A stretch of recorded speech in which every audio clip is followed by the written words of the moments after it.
Good evening. Very interesting presentations this evening on the Georgia QSO Party. Leading off is again Mr. John.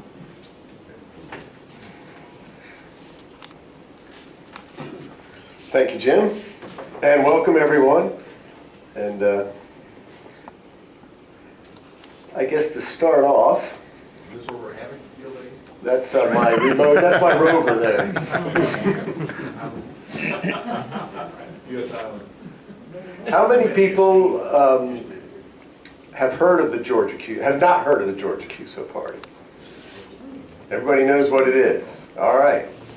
How many participated? How many of that participated in it before? How many last year? Okay, good. It's a lot of fun. And what we're going to talk about is what is the Georgia QSO Party? And if you go to their webpage, you notice they don't say like the CQ Worldwide Contest. They don't call it a contest, although they keep score. They call it a party, which implies fun.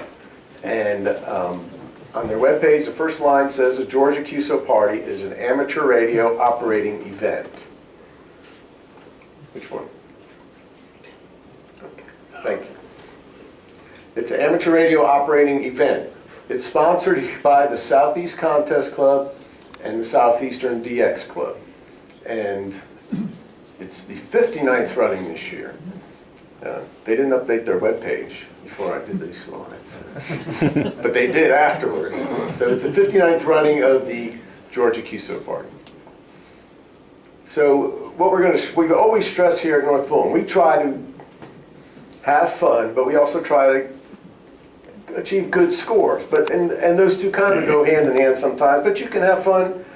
We've had people hand in just 1 or 2 contacts, and they're happy with that, and we're happy to have them. So what we really want to do is encourage you to use your HF radios, get on the air. As I always say, you're representing Georgia, and it's a lot of fun. The bands have been pretty beat down lately. We're at the low portion of the sunspot cycle.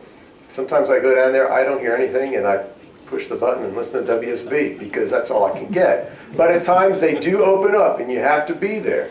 And it seems like I'm on here a lot during the week, but on the weekends, everybody's home. Things get active. And if there's a contest, gosh, the bands really are open sometimes, and people just aren't calling. Well, during the contest, they call, and you can make some contacts. Where do you do the Georgia QSO Party? Well, from your shack. And your shack or a rover. We'll talk about rovers a little bit. Mike's going to give a detailed presentation on rover or rovering.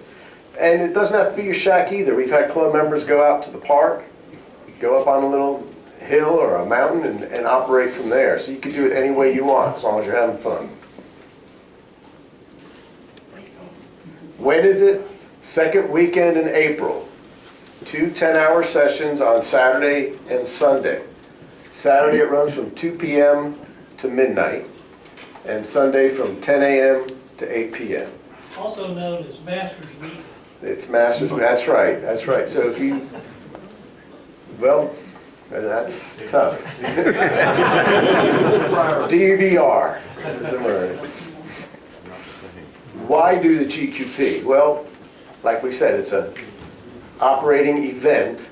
But I always say, and it gives me a chance, I don't operate a lot of contests, and I'm not a contester per se, but I like to do the Georgia QSO Party because, we'll get into that in a little bit, because it's about Georgia, and you'll see how that can be a lot of fun. But it gives me the chance to, I like to think I keep my station primed, but I do get it really primed for this weekend. So you can test your station capabilities, you start to, play with your operating skills, receiving, listening, whether you're doing sideband or CW, you can hone up on that.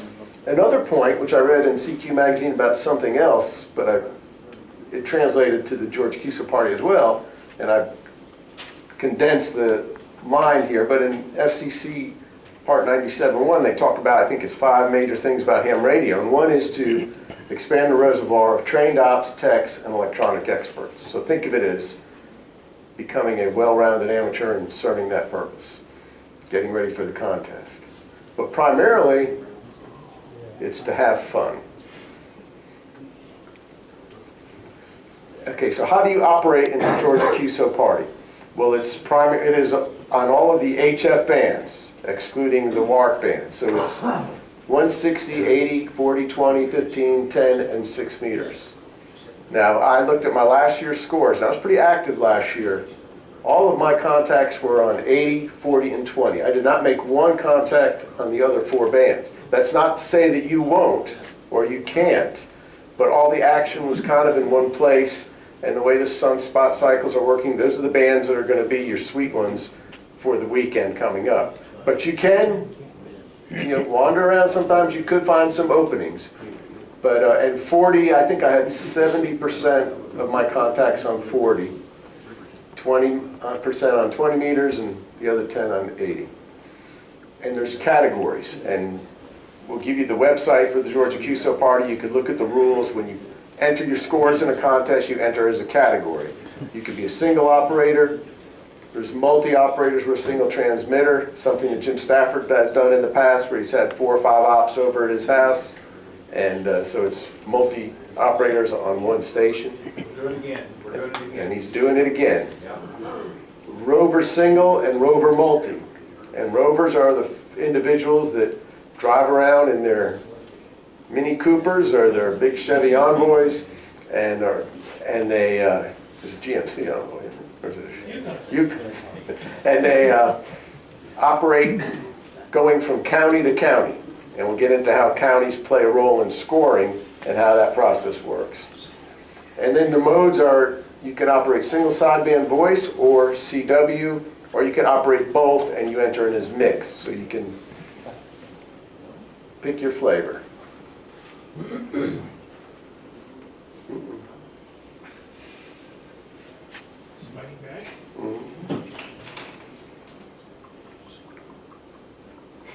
It's a QR transmitter.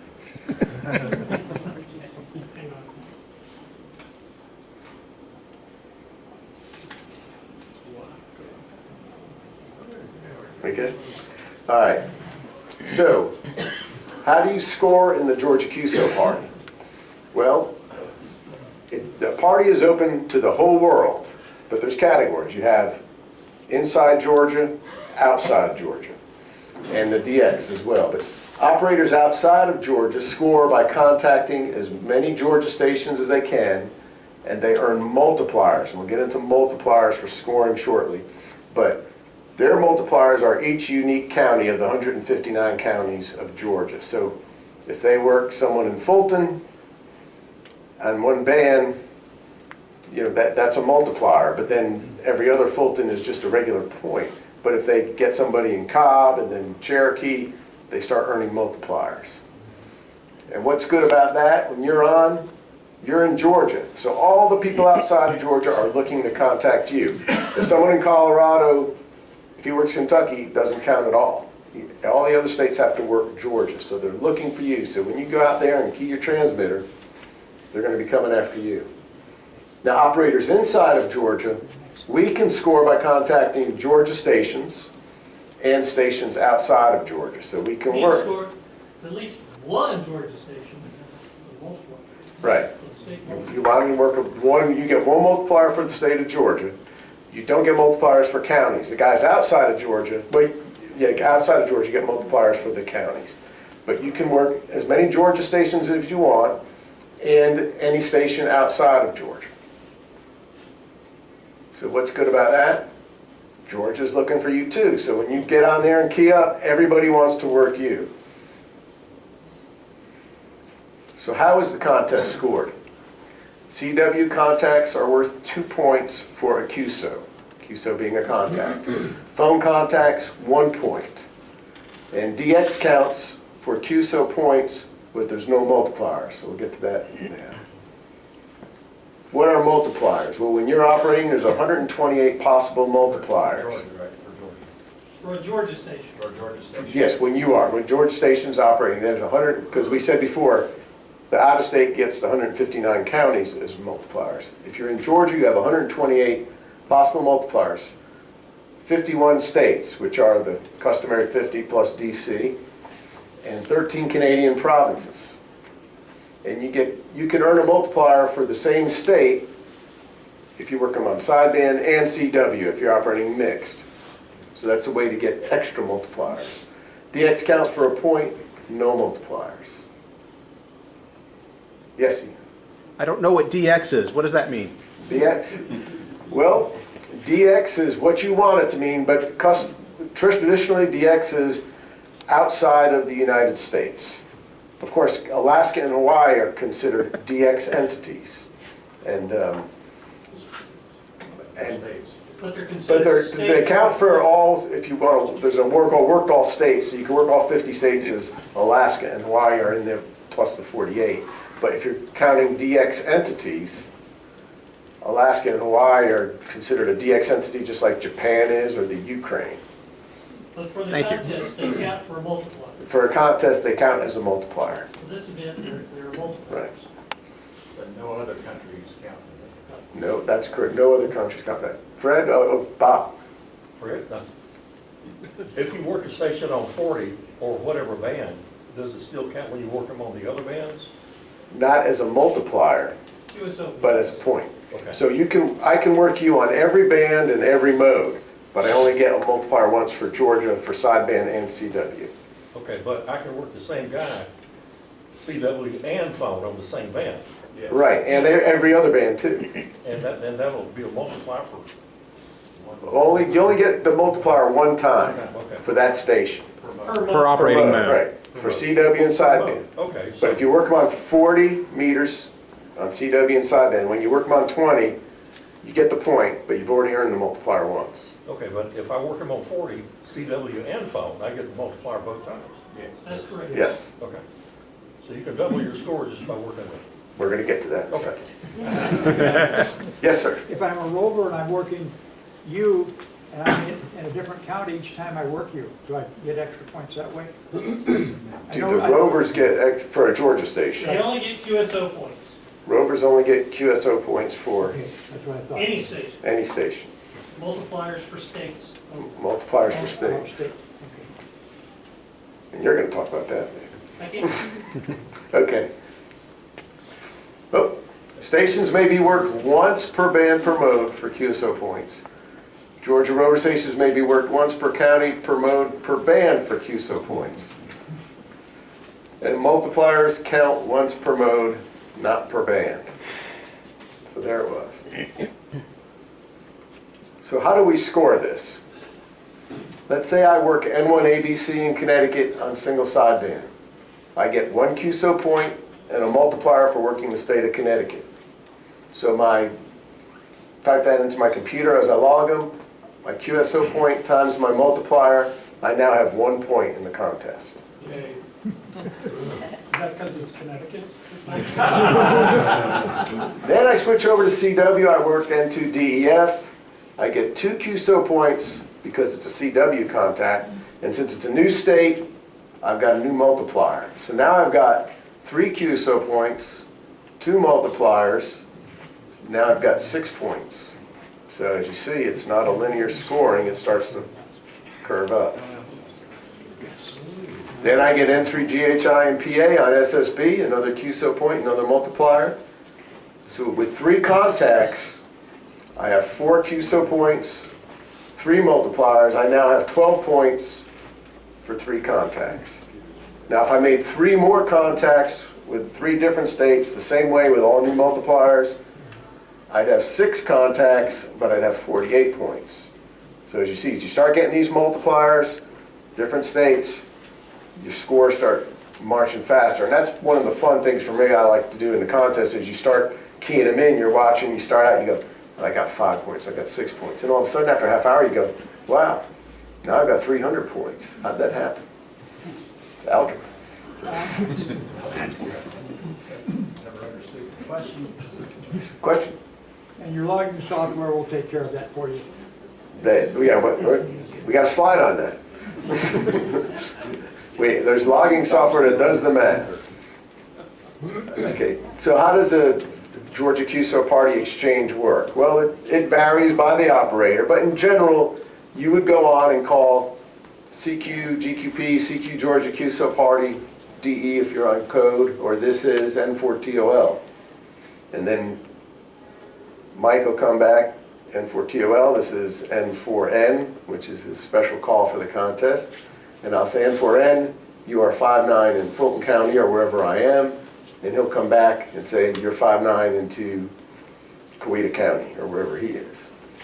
And then, It's not on the list. yeah. And then you would move on to your next CQ, or the next station you hear calling you. You're trying to max your scores. And again, we talk about maxing the score, but have fun. Sometimes you hear a guy from Connecticut and you're from Connecticut, you want to know where he is. You may end up wasting a minute or two, but big deal, you're having a good time. Depends on what your objective is in the contest. Jim? Does he have an abbreviation for Bolton? Is that what we usually use, or we use? Well, that's another thing. I think that's a little further out, but most of the logging software, at least the one I use for the contest, there's a 4-character abbreviation for every county. Make sure you know the county you're in and what that 4-character abbreviation is. Especially on CW. Fulton, the guy on the other end hopefully will type in FUL and his logging software will figure it out, but they may ask you what's the 4-letter for your county. The Cabrillo file that you send in has to have the appropriate recognized GQP abbreviation, Right. which may or may not be here. I think there's a table on the website. There is. Right.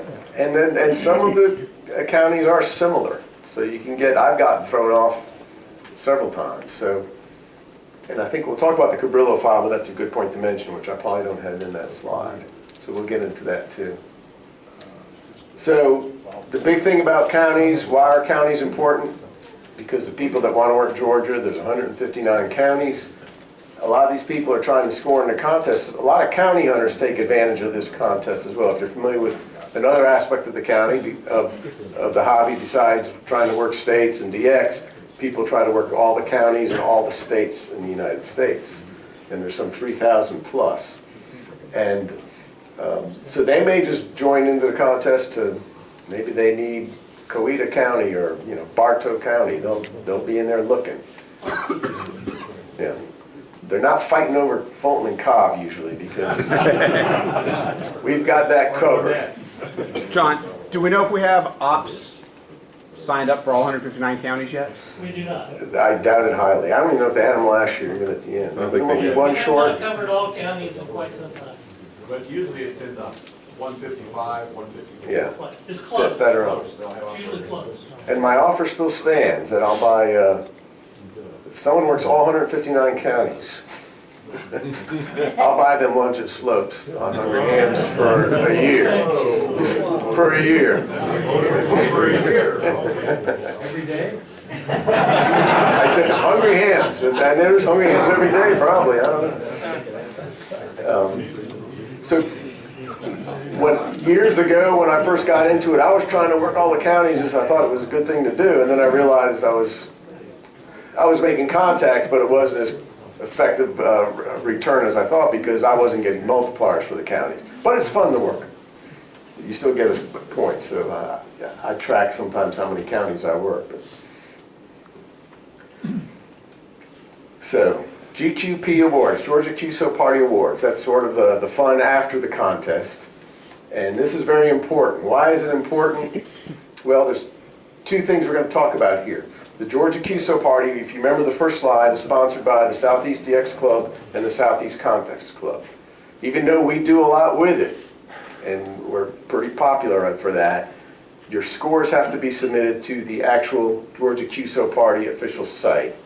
We'll talk a little bit about that in a second. But we also have what we call the North Fulton Challenge, which is more fun and more prestigious, I think, because we compete against each other and have a great time.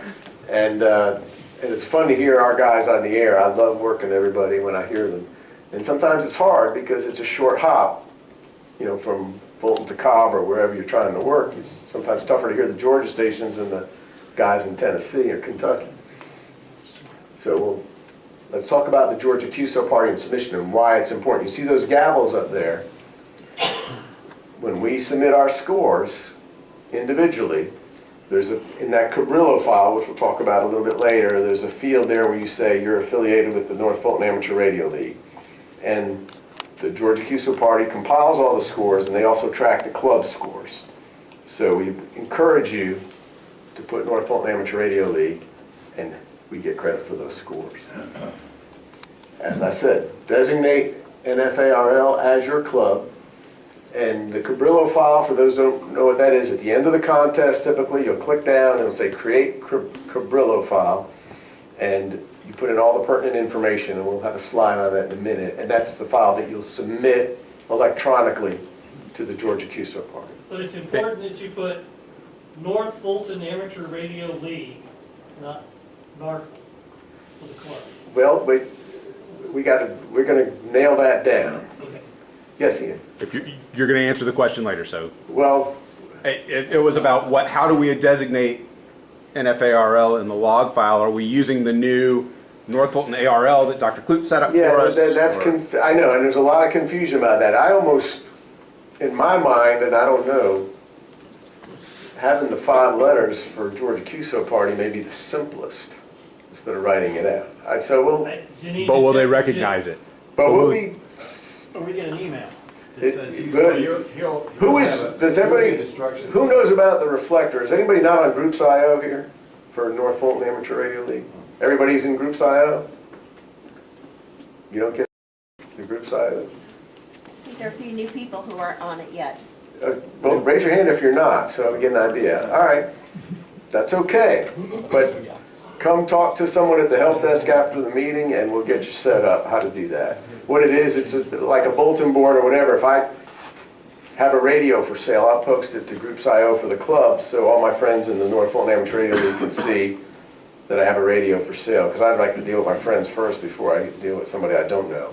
Or Jim might post about the Science Expo and give you information on that. I'll be sending out a lot of stuff on the Georgia QSO Party in the next few weeks. Okay, a Cabrillo file, there's a lot of information. You'll give your name and data, your address, power category that you used, what your mode was. Your score will be in there, and your contact list, meaning it'll also list out every contact you made, what band and frequency and time, and the whole works. And that's all generated by your logging software. And you will submit that Cabrillo file to the Georgia QSO Party. Why? We just talked about. Plaques are awarded in various categories to individuals and also to clubs. North Fulton sponsors a plaque. I think I saw one over here. And several of our members also sponsor one. They're really nice. This happens to be N4N, our big rover station that's going to be presenting tonight. So if you work hard and score, you could aspire to earn one of those.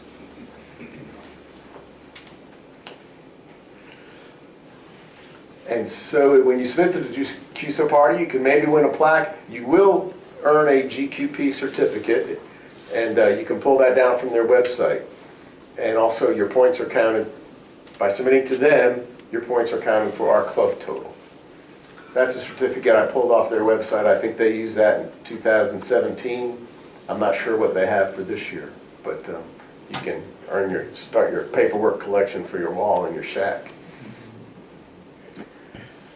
So remember, submit to the Georgia QSO Party. The deadline is 2 weeks after the event. It's easy to forget, so try and do it a day or two after. I worked a small effort in a contest a couple months ago, and I forgot to send, it was 5 days, and I remembered 7 days that I didn't do it. Oh well. I wasn't going to win an award, but at least I would have got my name in the paper. You had fun? I had fun. I worked some new states on 160. So, and then the Cabrillo file, designate NFARL as your club. Remember that. I hammered that about 3 or 4 times because when they came out with the scores last year, the amount of people that they had credited for North Fulton in the total scores did not equal the amount of people that I know in our group worked it. So some of you may have forgotten. And that's okay. Try not to forget. Yeah. And the other side of the awards we spoke about was the North Fulton Amateur Radio League Challenge in the Georgia QSO Party. And what we do at the end of the contest, this is very informal, but there's a spreadsheet template. And everybody goes, why do you do this spreadsheet? You know, we got all this logging software. Well, the spreadsheet template, we give a lot more categories than the one little four-liner you saw that the Georgia QSO Party did. So, more categories. We have power, mode, band, counties, rookies, rovers. You put in all that data, somebody's going to probably be number one somewhere. We get creative, but you can win if you find your niche or if you just participate. So you can earn the coveted NARFL Challenge certificate. There's also a Work to All NARFL Award. Let's get to that one. This is what the challenge looked like a couple years ago. Bob's not here tonight. He was first place in Gwinnett County, third place overall in his category, which was a single operator, low power phone. And then if you look, they just put up on the Georgia QSO Party a website about our initiative where we have 10 special designated call sign operators from the club on the air in the Georgia QSO Party. One by one call, spelling, as you look at the suffixes, NFARL. And if you work any 5 of these 10 in any combination where the suffixes spell NFARL, N's or K's, either one, phone or CW, or any band, you can win the coveted Work to All NARFL certificate. And this is actually harder for the Georgia stations to do, as I said, than the stations outside of Georgia, because we're so close, the propagation doesn't always work. But we have gotten requests from people in Canada, all across the U.S. Not a lot, not many people do it, but one time, 10 minutes after the contest, I got an email from a guy who sent his contacts in. He was ready for his certificate. But we did have last year, N4FN, Neil Foster worked all 10, the clean sweep, so it can be done from Cobb County, Georgia. And I have a couple of, in the back of the room, there's some display of some of the awards to maybe whet your appetite. And also on the big screen is a logging program, which we'll get to here in a second. Like 1 second. Computer logging. Why do you want to use a computer logging? Well, as you saw with that math and the multipliers, you have to have a computer log. And in this day and age, I think most people have 1 or 2 or 3 computers in their shack to do various things, and ham radio applications as well. And what does the computer logging do? Well, it keeps your score, and as you key in, and after, it prevents dupes, which is a duplicate contact. If I work Mike on 20 meters sideband, and then 3 hours later I've worked 200 other stations, and then I hear him again, and I would know Mike's call, but it was some guy in Colorado. I'd key it in, I'd try to work him, and I'd realize, I've already worked him once. You can't work the same station twice on the same band in the same mode. For points. For points, you can do it. So, and a lot of the software will flash at you, or it'll talk to you and say duplicate or whatever, and then you know not to do that. So that's a nice thing about computer logging. Tracks your multiplier, calculates your scores on the run. As you start to type the county in, it will fill in the info. If you've already worked Mike on 20 meters and you hear him on 40, as soon as you type in his call, it'll fill in most of his relevant information, with his county and everything else, which is good, except he's a rover, so you never know where he's going to be, so you got to watch him. But you'll learn about rovers later. And if you interface, just make it with a USB or serial connection from the back of your radio to your computer, the computer will track your radio as to what band and mode it's on. Because if you're up 10 o'clock till midnight and you're on 20 meters and you're working 30 guys, and you say, I'm going to see what's happening on 40. If you're not connected to your computer, you better make sure you change your logging software to go from 20 to 40, or else you're keying in the wrong band. So it's nice to have the interface. And this is an example of a logging screen, as we saw in the back. But basically, this particular one, it's N4TOL. It breaks out the call sign areas by state. You can see states worked in blue, states in red that haven't been worked, Canadian provinces.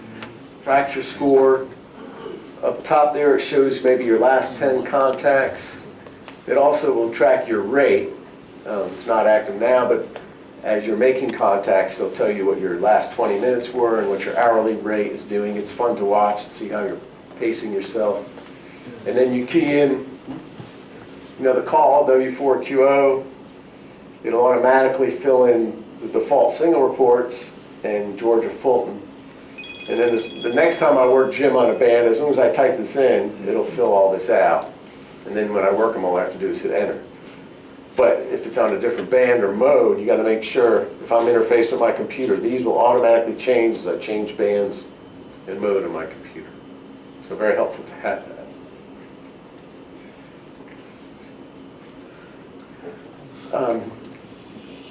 I came up with 3 here of logging software programs. There's probably a lot more than that. I use N4TOL. A lot of people like that program. A lot of people like N1MM. I think we're using N1MM for field day the last few years as a club. It is a free download and it's a good program. I haven't used it for the Georgia QSO Party. I contest with N4TOL only. I only use it for contests, but I like it. It's $8.99 for the Georgia mode, if you want to download it. $49.99 for the full suite, which is all the contests, and also a logging program, and it's a license for life. He doesn't charge for upgrades or whatever. So, and then there's a GQP log. It's written by Chaz, a club member and a very active Georgia QSO Party operator for us. And I think it's DOS based, if I'm not mistaken. It is. So if you have a low horsepower PC, you email him, he'll send you the software, and you can run with that as well. I used it my first 2 years a while back. So It does not interface with the radio. it does not interface with the radio, and I don't know if he uses it or not. But feel free to ask at the help desk or any of us around here, get opinions. And when I send out my notes to the reflector, which you can find out about later, we can always talk about it. So, operating tips, get on the air and call CQ. Don't be shy, you'll be surprised. It may take a while, but then people will start to come back to you. If you're in Georgia, but you don't have a 4 call sign, it can confuse people when you call CQ Georgia QSO Party. Like if, I think there's a Whiskey 3 Whiskey Lima, W3WL West, our club. If you go on W3WL Georgia QSO Party, people hear it and think 3, well maybe he's in DC or something, I don't know. So say this is Whiskey 3 Whiskey Lima in Fulton County, Georgia, calling CQ for the Georgia QSO Party. And even if you're on, you might say W4QO Fulton County calling CQ. So what to do? Now you may get on there, you got to kind of be flexible. Its contest starts at, what did I say? 2 in the afternoon. 2 on Saturday. You get on 2 on Saturday, the bands might be dead. Don't give up. Stick around for a while and then say, oh, well, I'll go out and rake the yard, shoot some baskets, do whatever you're going to do. And then come back 2 hours later and see what's happened. Don't get frustrated and be flexible. It's amazing. I'm fortunate that I work in my shack. I'm on the air a lot, but like I said, there's not much there. But sometimes you'll see a station spotted on the DX clusters, which we'll get to in a second, and you won't hear them. But if you leave it on that frequency and you wait 20, 30 minutes, all of a sudden, they start coming up. So the band's conditions are always changing. And we talked also about knowing your 4-character county abbreviation. And again, operating tips, spotting networks. Anybody here not familiar with spotting networks and DX clusters? I know there's some of you, that's all right. We all get into this new. There's applications and websites out there where you can pull up, like for example, DX Watch. You type in dxwatch.com and it'll show you what is out there on the bands. Could be DX from another country, could be people stateside. And what it is, I guess it's sort of information sharing. If you're logged in and you're looking at what's been posted. When I say posted, if I'm on the air and I work a guy in Puerto Rico on 10 meters, I'll type into DX Watch N4TOL, just work WP4N on 10 meters. I'll hit enter, and then everybody in the world knows that this guy in Puerto Rico is on 10 meters on a certain frequency that I put in. And that helps. And so that's always going on, 24/7 on these websites. You can see where the action is. And that helps in a contest. Some contests prohibit or put you in different categories if you use assistants. The Georgia QSO Party does not. So you can leave your little laptop or whatever you have running, got your contest software, maybe another window screen tracking where the action is. And we'll talk about that a little bit more. And then self-spotting is allowed, usually frowned upon or illegal in most contests, but in this contest, if you're out there and you're on 7.200 40 meters, you can say N4TOL calling CQ is on 7240 sideband, and hopefully people will see. You put your county, Georgia QSO Party, and people who are trying to store will go there and try to contact you. This is a screenshot I took. K4L was Chuck Catledge, 84CW of our club last year. And I went into DX Summit and I said, give me K4L, and I scrolled down until I got to last year's dates. And so here's Chuck. He comes along. What does he do? He self-spots. He's K4L, but he says, he did it from his desk. He said, 84CW spotting K4L, Georgia QSO Party, special event. So when he does that, he's announcing to the world, here I am, come get me. And as you can see, or maybe you can't see, but as it comes up, W4EE worked them and spotted them on that same frequency, K5CM, and then ND4BT. Then maybe, looks like Chuck probably worked there for 30 minutes, things got a little slow, so what did he do? He just spun his dial and went to another frequency, 7180, did the same thing. And as soon as he went to 7180, he spotted himself again to start it out. He told people, okay, I've changed frequency, I'm there. So then folks started working him 7180, and then he probably dried that part up. He went back to 7220, spotted himself, and the process repeated. And then this is probably when he went to bed. He got up the next morning, tried 20 meters, worked a 8 call sign, worked a Romanian, a couple others, and then after about a half hour, at the very top line, he jumped back to 40 meters. Maybe there's more action there. Yes?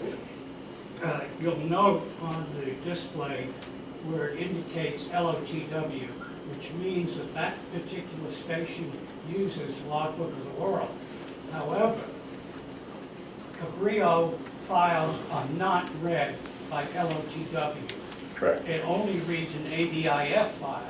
So unless the software, and even though I use N3FJP, I don't remember whether it will convert to an ADIF. It does. And that's important because if somebody who's participating in the QSO Party and is working all states, and they pick up other states, they have to convert the log to an ADIF format, put it into LOTW, and kind of a Cabrillo, they're not interchangeable. Right. They look at different information. Yeah, what Neil is pointing out is the contest requires a Cabrillo file. There's also a download from your contest software, which is an ADIF file, which you use to send up to the Logbook of the World, which is a whole nother presentation that I won't get into for the sake of time, but it's a good point. Yes, Jim? And recently, I mean, last 2, 3, or 4 years, they will take LOTW for worked all counties. Okay. So that's a good incentive for us to complete ours. So another thing that I noticed that the Georgia QSO Party is now going to Facebook, and it's not a very active page. I'm hoping North Fulton could make it an active page. They encourage you to send in your comments about the contest, send in photos. This is a shot of, I go up to Fannin County and have a little corner of a room there and operate. it doesn't look like that all the time, like my shack at home, believe me. And I have some antennas and some trees out there, but they're wires, you can't see them. You get out So- very well. Be prepared. And it's a month away, but because I have to travel my station up to do it, I test out my antennas and radios. If you're a rover, you got to test out your vehicle situation ahead of time. You probably should do this on a regular basis, but for when you really run your station through a contest, you may not have everything just nailed down right. And same goes for your logging and computer. Do some testing. We talked about allocate some time and be flexible. Question? What are the rarest counties in Georgia? Seminole? The one that wasn't activated last year. Wasn't that Seminole? They're down in South Georgia. Yeah, They're down in south central Georgia. Seminole, gosh. Southwest central Georgia. There's a list, you can go on the site and figure out what's rare. Right. They've past history of, Yeah, typically what they'll do before the if you go to the Georgia QSO Party page, you can click, there's a county button or something, and they fill in as people will send them, say, I'm going to be in this county, I'm going to be in that county, so you kind of see ahead of time where the empty spots are, and a lot of times the rovers will try to fill those. So I can tell you that Cobb, Fulton, and Gwinnett are not rare. Or DeKalb? So an important thing is review the rules. I've done this contest for years. I still read the rules before every one, because they change them sometimes too. But just get comfortable with your station so you have some confidence in your setup. And I read this. Yes, sir. No, I was going to say, don't forget to stand up and walk around every now and then. Yes. That'll help you go the long distance, because if you try to stay in that chair for 8 hours. Right. Like I said, do what's comfortable, what's fun. Some people hit it hard and sit down a long time. Yeah, walk around, get your blood going. Eat right. but call CQ. So, Use a wireless headset and call CQ. right. So have confidence in your setup before it all starts, because a great Alabama quarterback once said, when you have confidence, you can have a lot of fun. And when you have fun, you can do amazing things. That's Joe Namath. So, amazing things. Ham radio is amazing. Get on the air and enjoy the wonder. Do the contest. Yes, sir. If you've got a radio that you can program in, like calling CQ Georgia QSO Party, get that programmed in so you can just hit the button. It'll save your throat. Right. A lot of the newer radios, and even some of the not so new radios, have capability of Voice gears. recording your CQs. So you can just push a button and let it. Like that one. Yeah. Yeah. This is going to seem a little counterintuitive, but next weekend, so about 10 days from now, which is about 2 weeks before the Georgia QSO Party, is the CQ Worked All Prefixes contest, which is another really fun contest. Sideband. Which I use as kind of a tune-up for the Georgia QSO Party. I don't work so seriously in the WPX, but I try to really hit the Georgia QSO Party hard. I use the WPX as a tune-up to check my antennas and check my rig, and that gives me a couple of weeks to make any adjustments or repairs or alterations that I need to make to be ready to go in the Georgia QSO Party. And the beautiful thing about the WPX, John was going through all the scoring and everything, every prefix counts as a multiplier the first time you work it, so it's easy to rack up a lot of multipliers. It's also a good way to work international contacts because it's an international contest. That's also a lot of fun, but that for me is a tune-up for QSO Party. That's not this weekend. Next weekend, the 29th and 30th, or 30th and 30th, whatever. 30th, 31st. It starts 0 UTC on Saturday and runs till 23:59 on Sunday. Yeah, 23 UTC Sunday, or 0 UTC Saturday.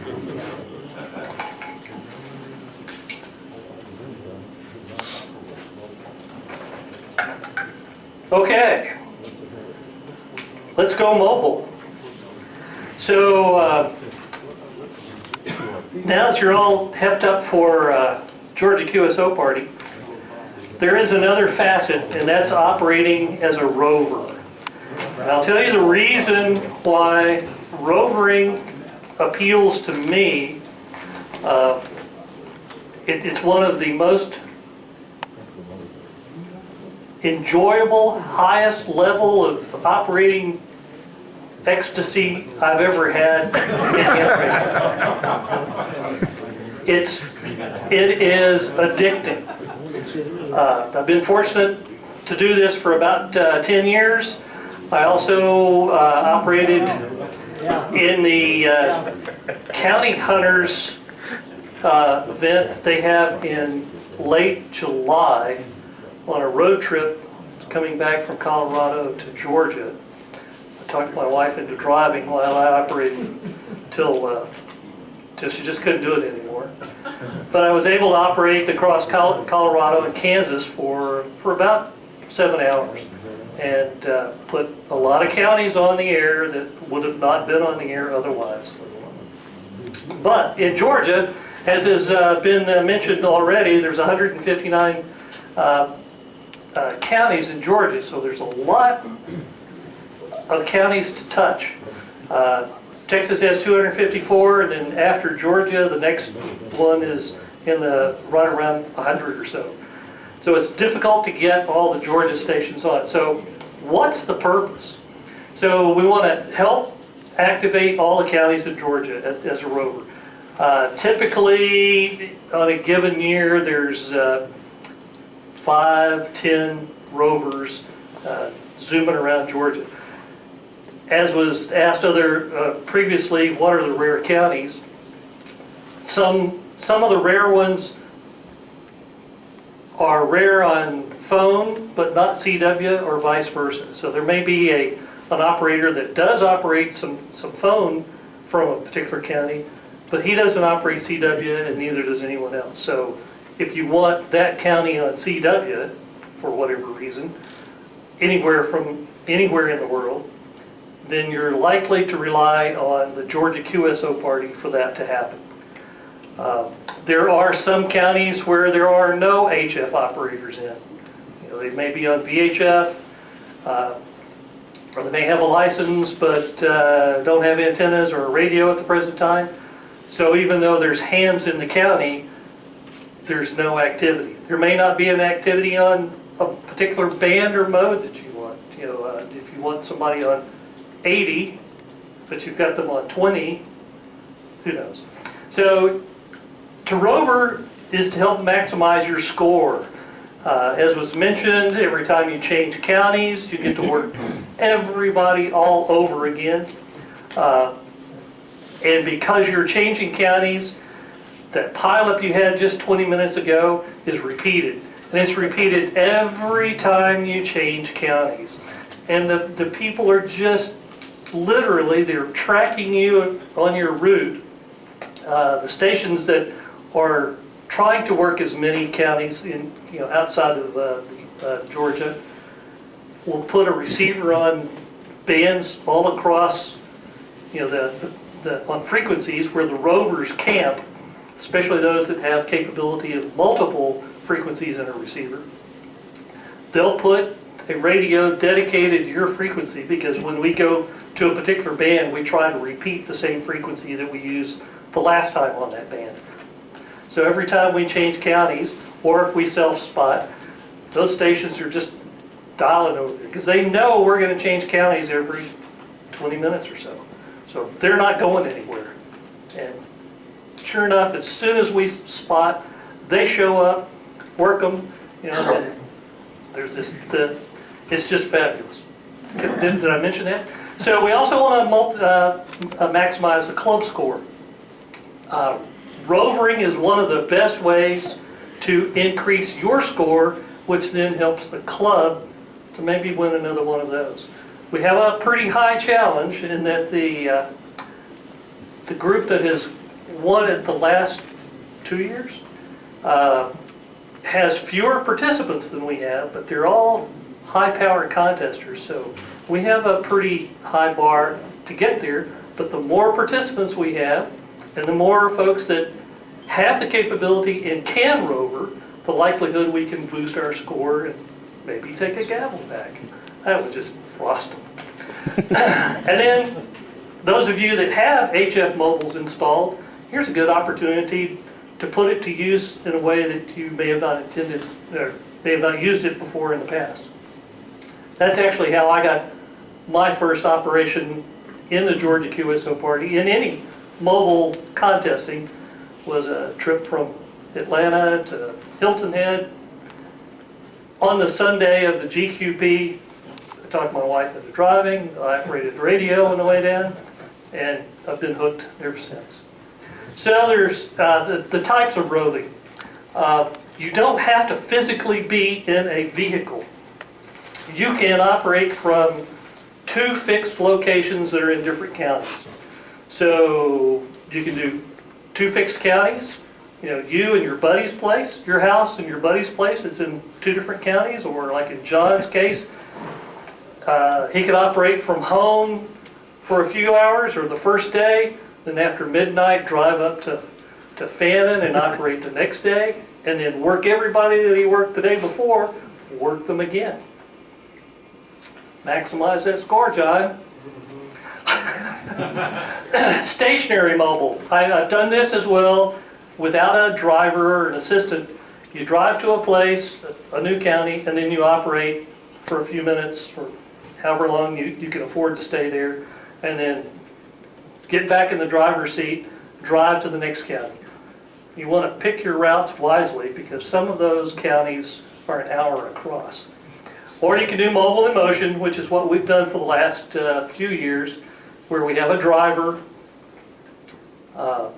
If you're operating single operator, the driver can't assist in any of your contacts, even if they are a ham. They can't, and they can be a ham, but they just can't assist. Or you can have multiple operators. So you just need to be mobile in motion. So like in my place, I could go get in my car, and within a 2-mile loop, I hit 3 counties. So I can operate those 3 counties and then go home and operate for the rest of the time. Or I can go get in the car and make the loop again every 4 hours. But mobile in motion means you should have a driver. I don't want you doing this operating and driving at the same time. So the rover classes, you've got the single operator, which is RS, as John appropriately noted, and you have multiple operator, which is RM. That's the class that myself and Tim and Mark and Max, who is not here, operate in. And then we've got other folks here that operate in the RM category. You can do CW only, SSB only, or mixed. We choose mixed because it maximizes the score count. The more multipliers, the merrier. For a long time, we operated CW only.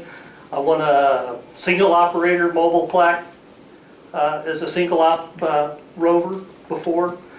I was lucky that the big guns weren't participating that year. But the best way to maximize your score is multi-operator mixed. There is no power designations in rover. There's no low power class, QRP class, or high power class. So those running 100 watt radios are in the same class as the 500 watt radios. So if you've got a KPA 500, stick it on the back of your radio and have at it. There's also no transmitters limit. This is a little niche that we exploit in that we run 2 stations mobile in our particular one. But, as I said, single op can have a driver that's a ham. The operating bands, as John said, it's 160 through 6. The money bands are going to be 40 and 20 for most rovers.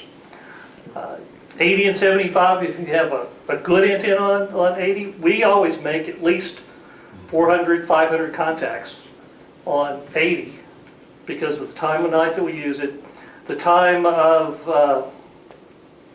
that, as I've got a note in here later, there's a lot of late night hours that are associated with GQP, so 75 and 80 are good if you have a decent antenna for those bands.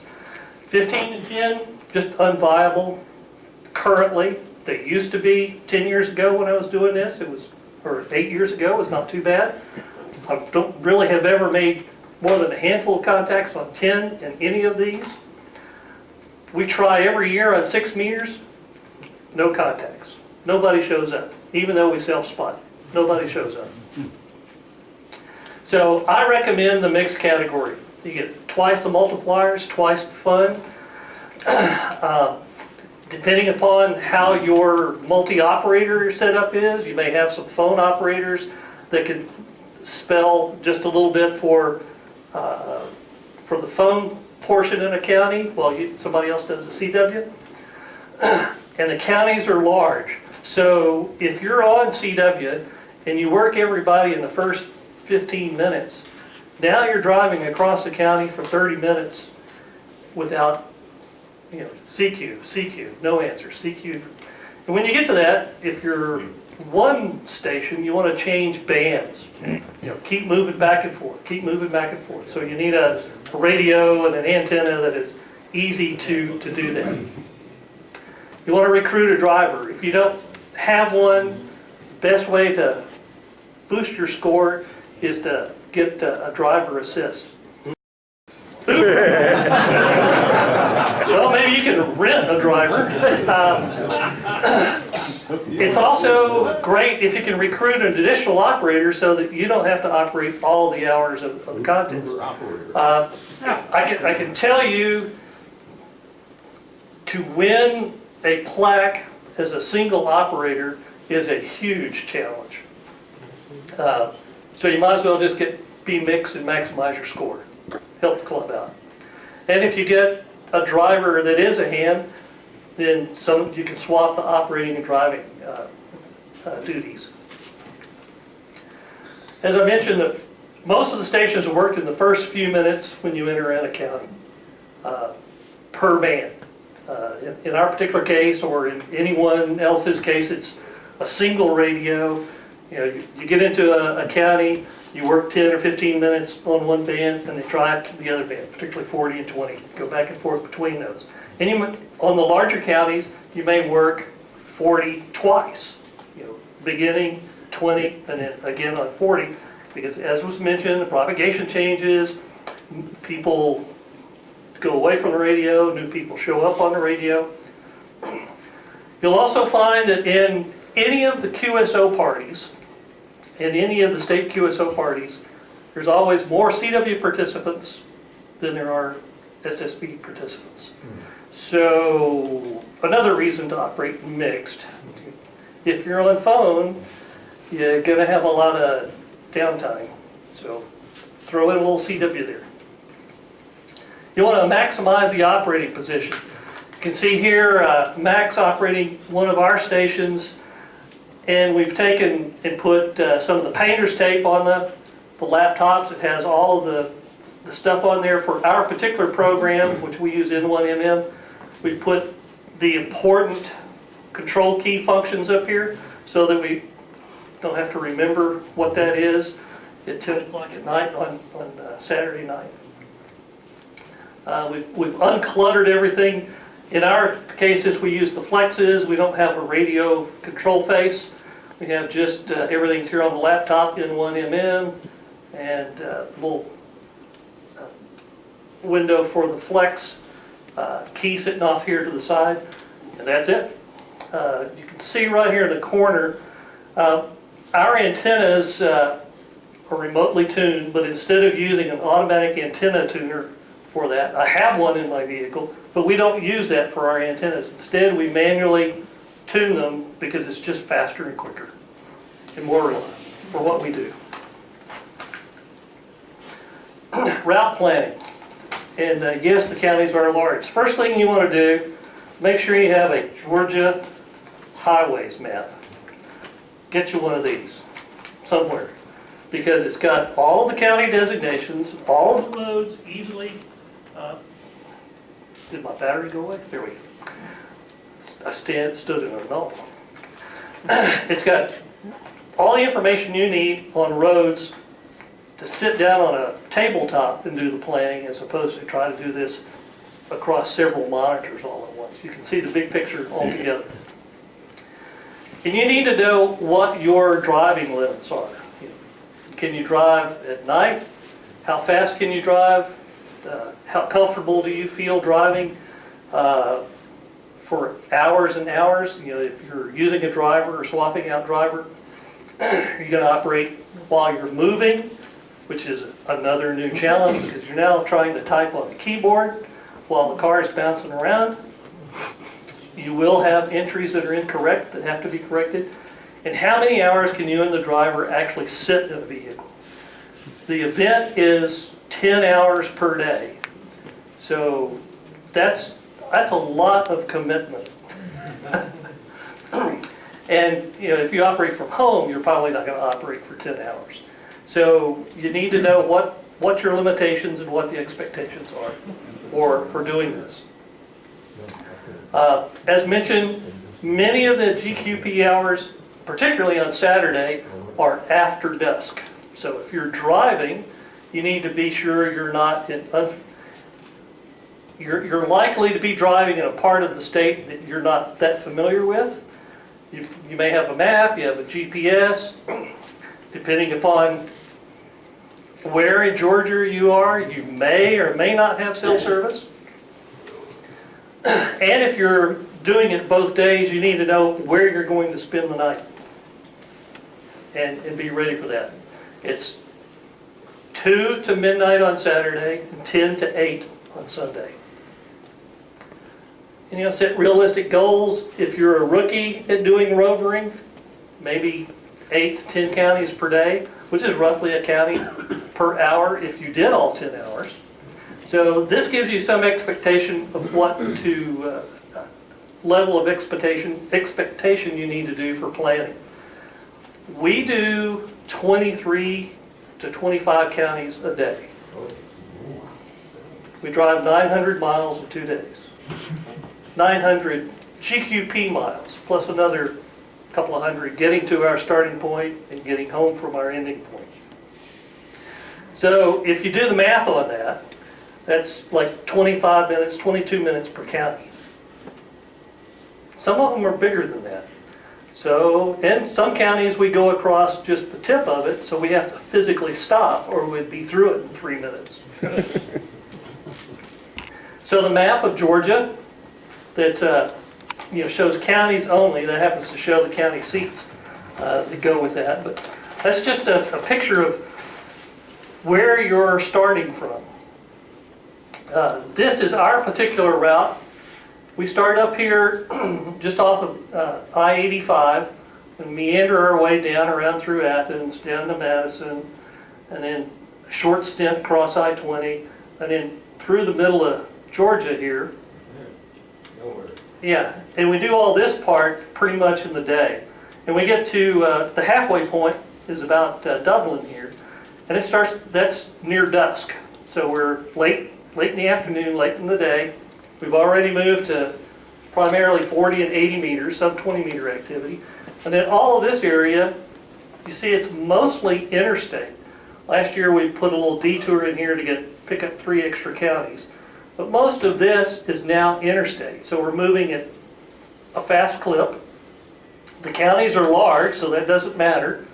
And then we're here on I-70, on 95, also moving at a fast clip without encountering a lot of traffic. We're not making a lot of turns at night. We're not out in the middle of nowhere where we may or may not be able to read a street sign as we're driving along. This little detour here, we used to take a little road through the middle here, and it was hard to find where we needed to be in the middle of the night, in the dark of the night. So we changed the route slightly so that we're on more visible, large, easy to see streets. And then we overnight in this area. Max actually moved to St. Simon's Island, so we're staying at his place this year. Oh, nice. He has to come up here to meet us to go back down there to sleep. So the next day we start out down here and then just meander our way around here. No interstates on this day. And we did a little bit of Interstate 75 one year, and that turned into be a zoo with an accident. So we avoid interstates during the middle of the day, especially on Sunday. And then we wind up in this area here And we found a nice, wonderful Mexican food restaurant to celebrate at the end of the day. But then we have to drive all the way back north. So our route, just kind of meanders its way around. We have a couple places where we cross the same county twice, and I'll show that in a moment. How many miles? It's about 900 route miles. And on the planning aspect of that, I've done all of the route planning so far in these events, and last 3 years we've driven essentially the same route, so we're getting real familiar with it. But when you're doing route planning, even though it's 20-something counties, if you drove continuously, it's only about 6 hours of driving. But I assure you, between our operating, that we start on time and we wind up in the last county, with 15 minutes to operate in that county at the end of the day. Even though it's 6 hours of, continuous driving time. It will take 8 hours to make that loop. Same thing with going back the other way. The year that we had to tie up on I-75, we didn't make it to the last 8 counties that we had planned. But this is where we start. We could get on this road, just come straight to Athens down this way, but this little detour picks up 3 counties for us. So we get a good start. And where we start here, we're actually stopped because we're right near the county line, so we're stopped for the first few minutes to get things started. What we do is, I have a sheet here that has all of the counties for a particular day. This is Saturday.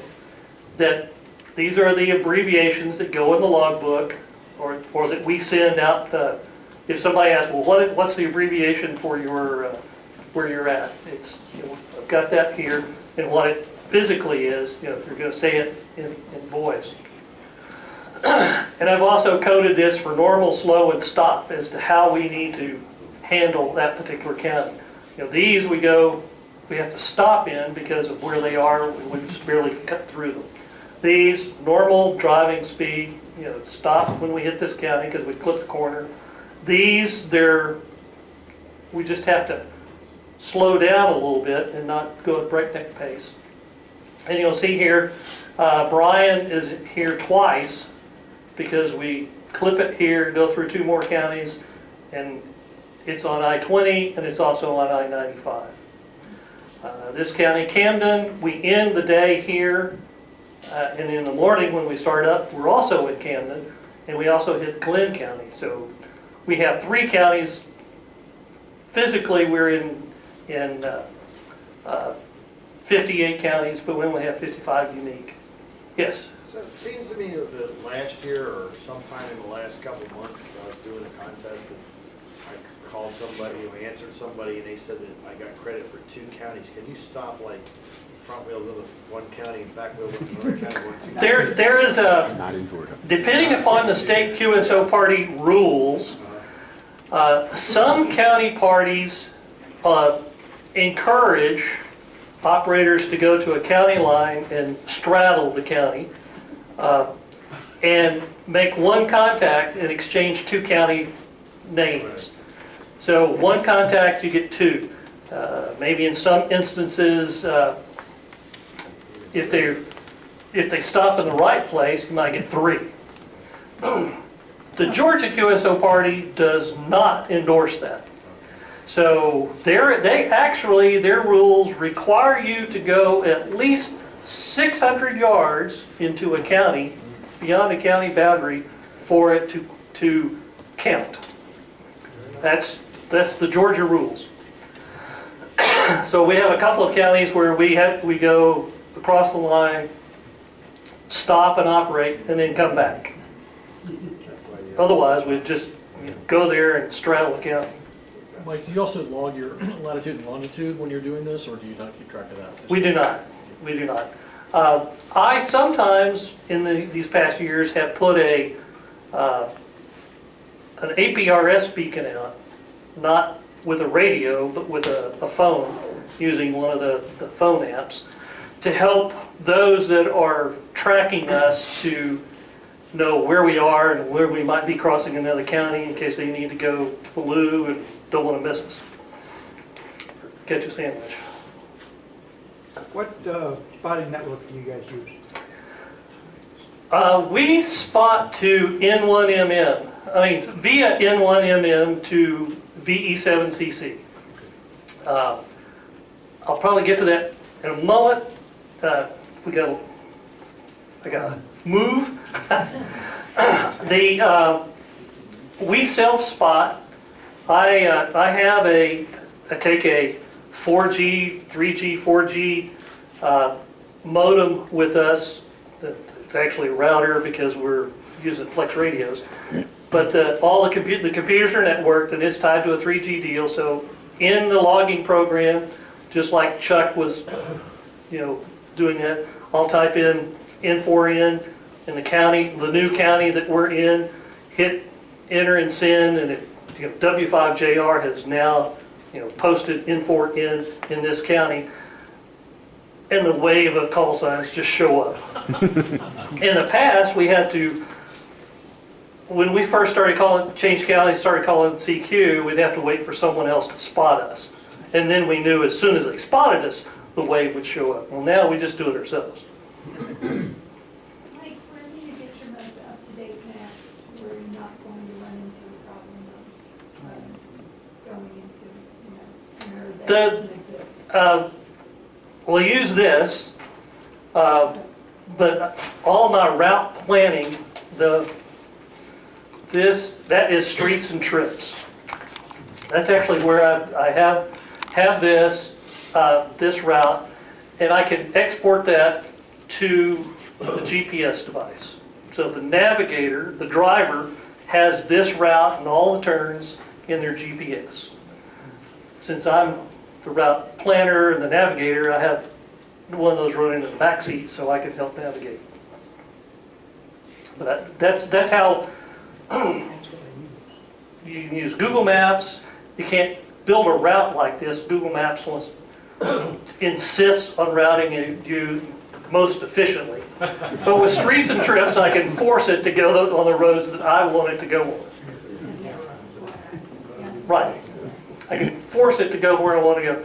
Each one of these numbers roughly is a county boundary. So that's how far apart the county boundaries are. You can see 1 and 2 are right together here, and 3 right quickly, and it changes here. And when you get to some of the ones in southeast Georgia, they're a long ways apart.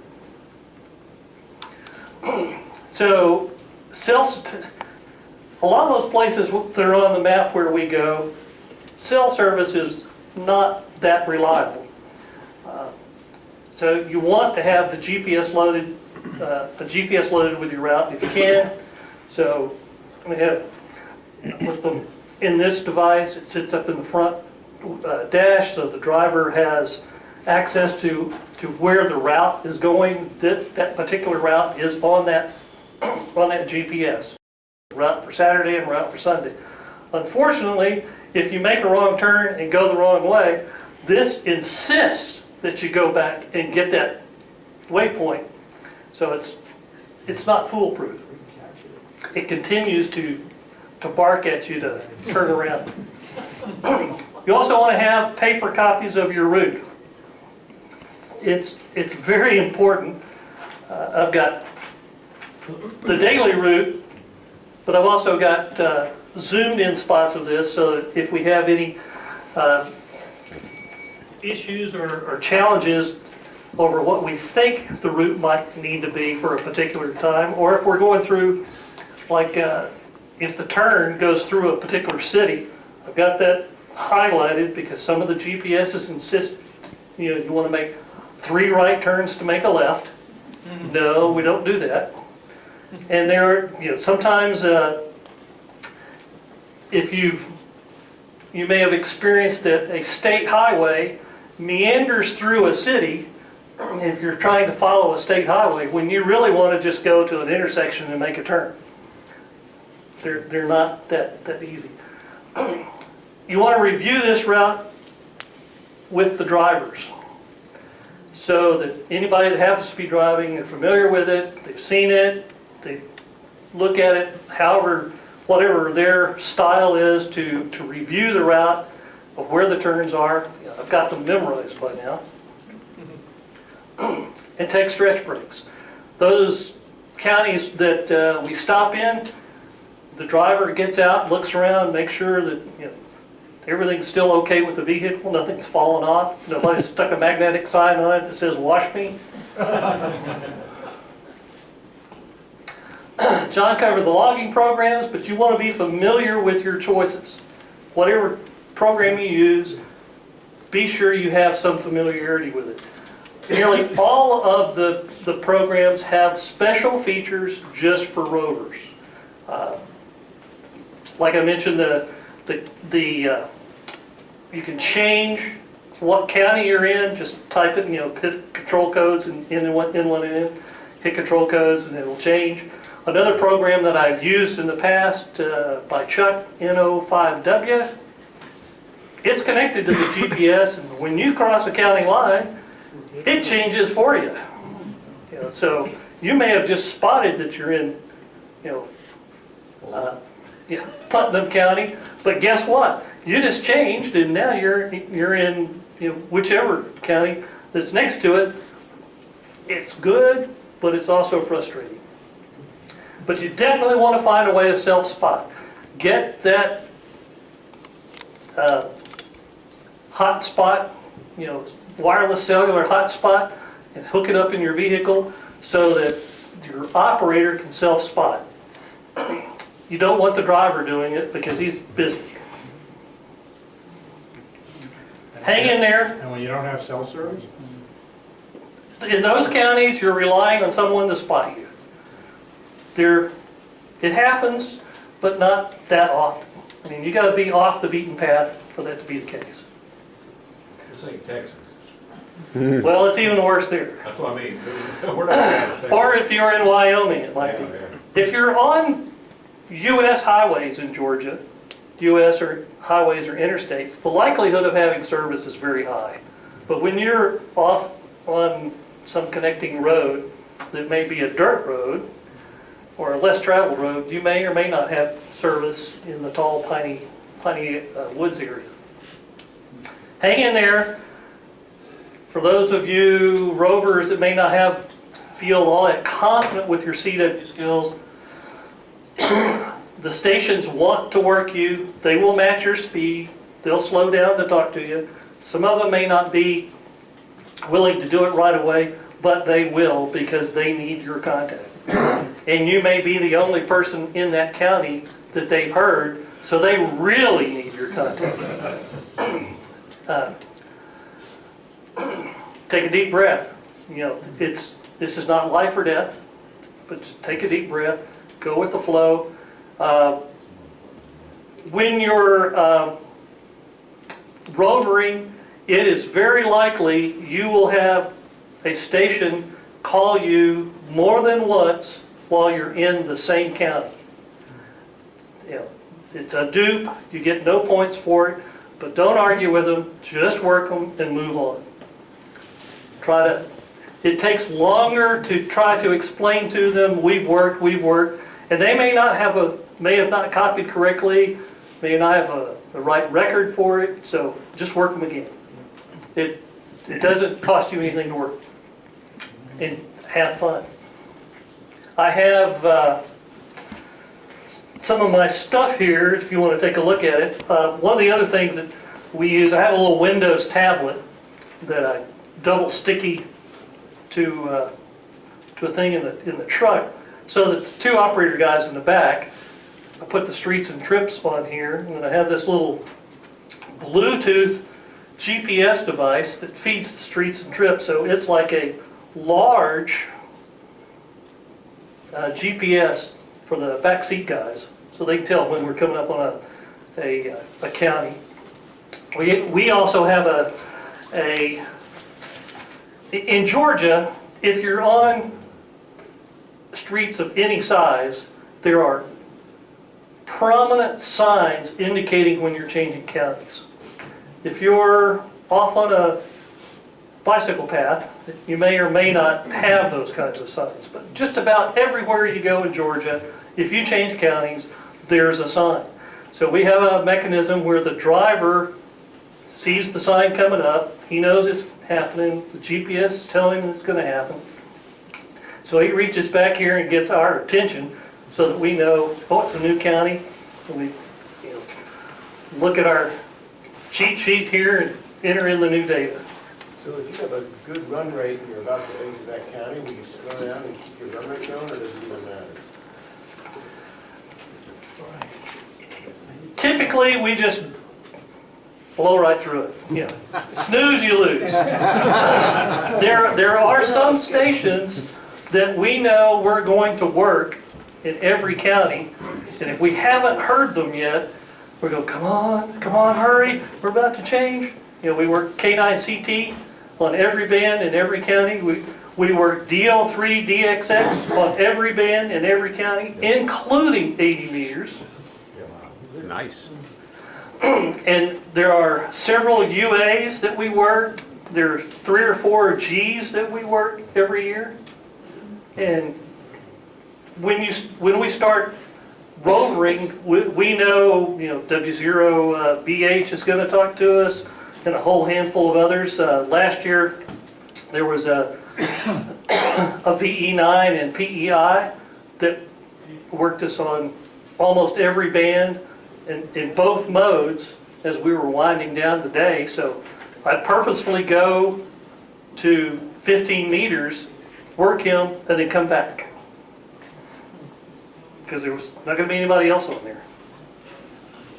And Georgia is one of the top QSO parties It is. in the nation. If it's not number 2, I'd be surprised. Yeah, exactly. So we're very fortunate people are looking for us. And we have lots of rover participation because we have so many counties to activate.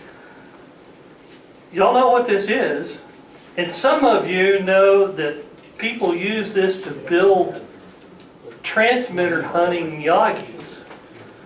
And I had one blow up the other day, so I have 25 feet worth of bendable Yagi material to share with someone or to bestow on someone. So come see me. Thanks, Mike. Sorry, we got to move along here.